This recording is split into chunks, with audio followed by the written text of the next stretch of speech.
subject English. We are studying the first lesson communication and first chapter is apologize by Sigran Srivastava. We have come to about an end. Today we will finish this chapter and from tomorrow we will start exercise of this chapter. So we are aware that there is a main protagonist who is an Iranian boy who came to Netherlands in Amsterdam city and he doesn't know the language Dutch. और उसके पास में जो एक लड़की और जो दो लड़के हैं वो आते हैं और वो लड़की क्या करती है, उस पर ब्लेम करती है कि इसने मुझे मारा और उसके बाद में उसका बदला लेने के लिए उसके जो दो दोस्त है वो उसे मारते हैं, उसे बुली करते हैं, मतलब उसको क्या बोलेंगे टॉर्चर करते हैं एक तरीके से मेंटली और उसे माफी मांगने के लिए फोर्स करते हैं। और जब वो उसे मारते रहते हैं तभी उन्हीं की स्कूल का जो एक फुटबॉल टीम का कैप्टन है शैन वैन डी मीर, वो जो है वो आता है, वो उन दोनों लड़कों को कॉलर से पकड़ता है और जब वो उस लड़के को मतलब वो कैप्टन को वो दोनों तीनों लोग जो है दोनों लड़के और लड़की बताती है कि वो क्यों मार रहे हैं, तो उस लड़के ने उसे जो ईरानियन बॉय है उसने उसे मारा और माफी भी अभी ये नहीं मांग रहा है। तो वो जो कैप्टन है वो उसे कहता है कि भाई एकदम विनम्रता पूर्वक पूरी दयालुता से बोलता है कि माफी मांगने में कोई कमी नहीं है, माफी मांग लो। यहाँ तक हम जो है देखे थे, हमने यहाँ तक पढ़े थे और वो जो लड़का है उसने क्या किया था, नो नो इतना बोला था।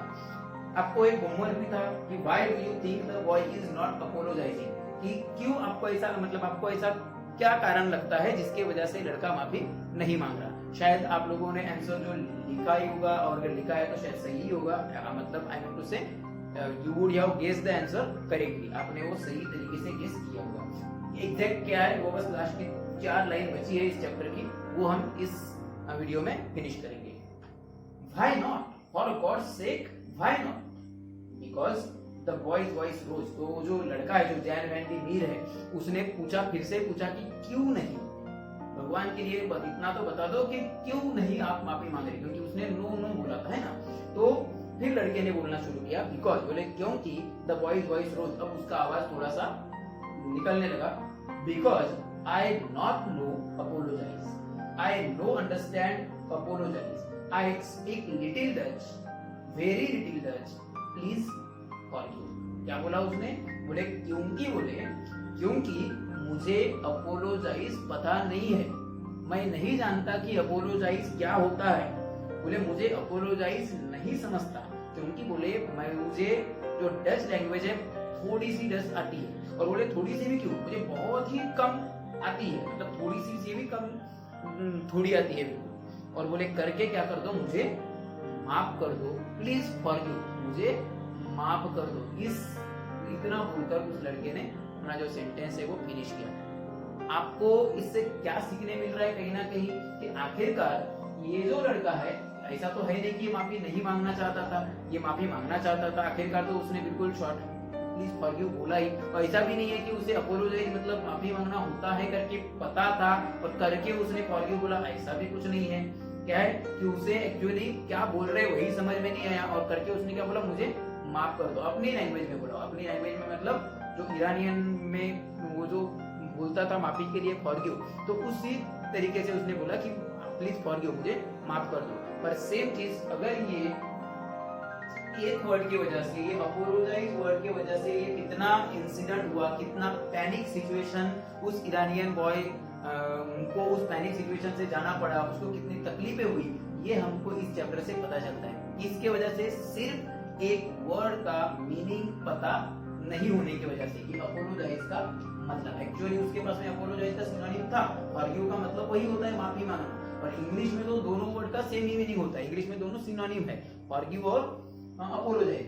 पर इससे हमें क्या, ये अगर लड़का अगर अपोलोजाइज का मतलब पता होता तो क्या हो जाता, तो इसको इतना पैनिक सिचुएशन से गुजरना नहीं पड़ता। ये कम्युनिकेट करने के लिए हमको सबसे ज्यादा क्या जरूरी है, वोकैब्युलरी जरूरी है।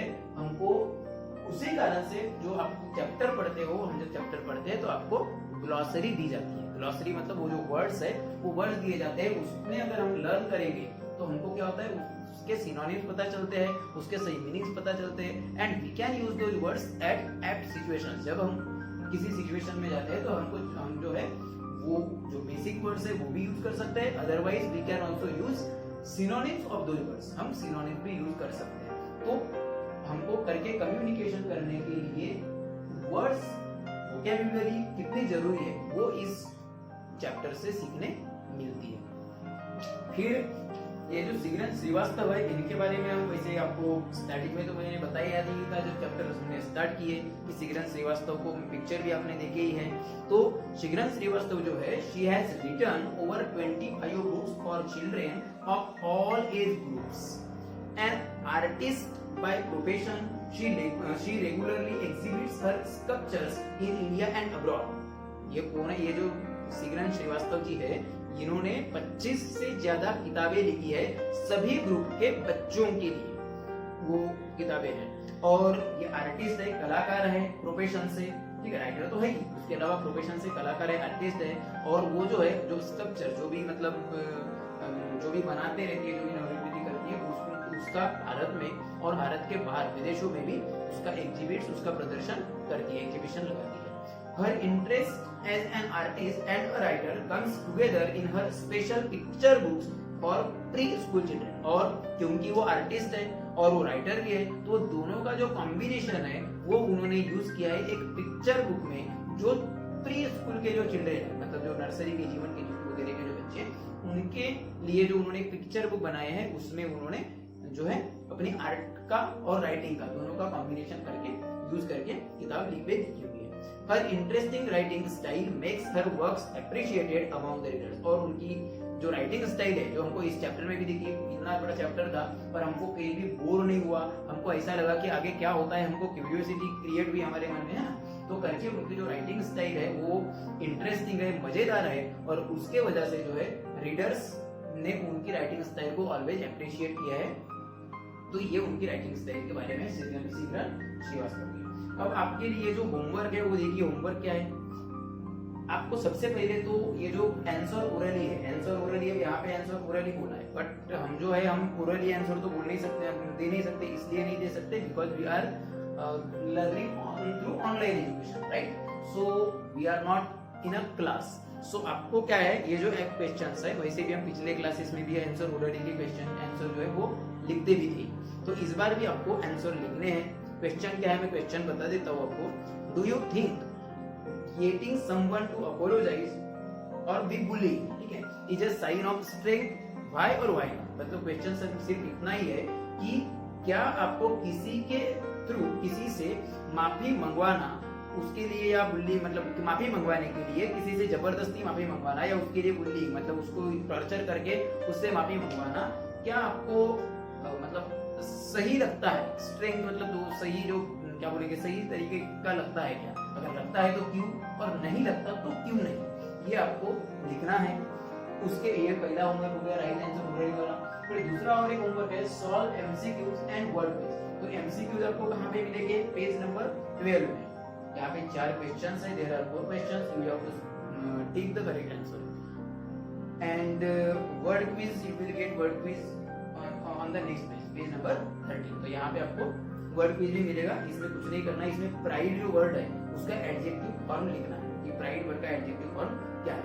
बाकी जो read and answer, think and answer, reference to context, hot questions, ये जो है इनके आंसर आपको नोट्स के जरिए प्रोवाइड करने की मैं कोशिश करूंगा। और जो बाकी का है, फिर बाकी जो है बाकी जैसे ग्रामर वगैरह वो हम आगे की वीडियो में देखेंगे। हो सकता है कि इसके आगे की वीडियो में क्वेश्चन आंसर पर ही फोकस करें और उसके बाद ग्रामर स्टार्ट करें, या फिर क्वेश्चन आंसर आपको नोट्स में दिया जाए और आगे ग्रामर स्टार्ट हो। Thank you.